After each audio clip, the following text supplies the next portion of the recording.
আসসালামু আলাইকুম রহমতুল্লাহি বারাকাতু। সবাই কেমন আছেন? আশা করছি সকলে ভালো আছেন। আমি আল্লাহর রহমতে ভালো আছি। আজকে আমার ব্রয়লার মুরগির বয়স হয়েছে ২৮ দিন বা ২৯ দিন। আলহামদুলিল্লাহ যতটুকু মাপ আসার কথা ছিল মোটামুটি এসেছে। যেহেতু শীত মৌসুম চলতেছে আমরা সবাই জানি শীতের মধ্যে মুরগিগুলো কম বাড়ে। কিন্তু এবার যে বাচ্চাগুলো নেওয়া হয়েছিল এর আগে এবং পিছে অত্যন্ত দর ছিল বাচ্চাগুলা। কিন্তু আমি যে বাচ্চাটা নিয়েছি আহ, কিছুটা কমে নিতে পারছি, কারণ কয়েকদিন একটু কম ছিল।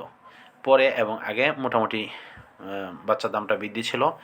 তো ওই জায়গা থেকে আলহামদুলিল্লাহ এই জায়গাটা মনে করেন কিছুটা কমে নিতে পারছি এবং বর্তমান বাজার দর মোটামুটি আছে আলহামদুলিল্লাহ। তো সামনে দেখা যাক কি হবে। আছে মাত্র ২-৩ দিন সময় হাতে। এই ২-৩ দিন যতটুকু খায় এবং যতটুকু বড় হয় সব আল্লাহ মালুম, আল্লাহ তাআলা জানেন। আলহামদুলিল্লাহ ঘরের যে পরিবেশটা অত্যন্ত সুন্দর করছি। মোটামুটি খারাপ হয়ে গেছিল। আজকে জোহরের নামাজের পরে খুব সুন্দরভাবে পরিপাটি করেছি। পরিপাটি করাতে ঘরটা অত্যন্ত সুন্দর লাগতেছে এবং মুরগিগুলাও খুব সুন্দরভাবে বসবাস করতে পারবে এখন। যেহেতু পরিপাটি সবাই চায়, তারাও কিন্তু পরিপাটি চায়। তাদের বিষ্ঠাতে ঘরটা একদম অবস্থা খারাপ হয়েছিল। মাঝে মধ্যে চালতে হয়। মাঝে মধ্যে বলতে এবার কিন্তু প্রচুর পরিমাণ চাললাম। তারপর একটা মুরগি ওজন দিলাম, দেখেন অবস্থাটা।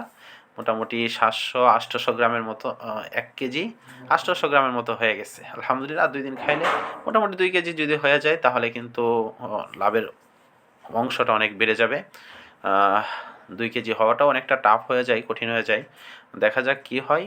আলহামদুলিল্লাহ তো বোঝা যাইতেছে ২ কেজি পূর্ণ না হলেও এভারেজে গিয়া ১৮-১৯ এরকম হইতে পারে। তো এরকম হইলেও কোনো সমস্যা নয়। আলহামদুলিল্লাহ একটা বেনিফিট আসবে আশা করি। তো যারা উদ্যোক্তা হইতে চান এটার মধ্যে কিন্তু ১ম ভেবেছিলাম যে এত পরিমাণ কষ্ট নাই। কিন্তু এই চানাল এই ব্যাচে আরকি যতটুকু কষ্ট করছি অন্য কোনো ব্যাচে করি নাই।